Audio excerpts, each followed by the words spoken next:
Take a look at the White House, because meeting there shortly, the president and some retailers, the CEOs of major retailers. Again, this meeting is all about the border adjustment tax, an import tax, call it what you like.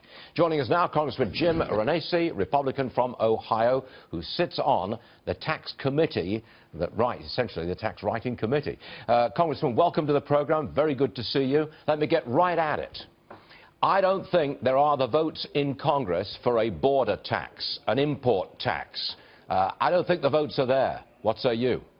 Well, good morning, Stuart. And what I would tell you is, to make America great again, we have to make America competitive again. We have to do some things, especially cut the business tax rate and individual rates, since 70% of businesses are pass-throughs. And in that effect, we have to look at how we do that. The border adjustment tax is something I have a concern with.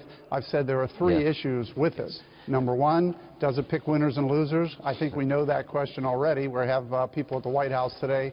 Number two, who's ultimately going to pay for it? And number three, does it meet the WTO standards, the World Trade Organization standards? I've been asking those questions now for the last 4, 5, 6 months.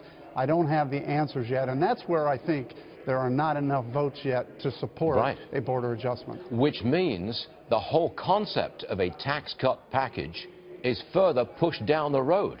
If you can't agree on one of the major facets of that reform program, the border tax, you can't agree on that, you can't get a tax cut package through Congress. Well, I disagree. There are ways to get this done. I think we need to start looking at it. I think we need to prioritize it. I think we need to look at ways of bringing these rates down. Corporate tax rate reductions are a necessity to make us more competitive. They're the ones that actually employ the people. We need to reduce rates on the individuals as well. And let's face it, Stuart, corporate taxes get passed on to the consumer anyway, so we keep harping on corporations, but let's bring that rate down so they have the available cash and dollars to employ more people and get this economy growing. I understand entirely what you're saying, Congressman, but look, we're a financial program. We follow the stock market very, very closely. We know that investors, they want a tax cut. They would prefer to have a tax cut first and Obamacare reform second, but they've got to wait now on this tax cutting proposal. If you can't get agreement, if you can't get it in front of the president real fast, you might have a stock market sell-off. What say you? Well, I do believe that we're going to get something done this year. I do believe that we're going to, and here, we should be able to do two things at once. We should be able to work through Obamacare and at the same time come up with a tax plan that actually makes America competitive again, which is reducing rates. I think we should be able to do that, and we're going to work real hard to get that done.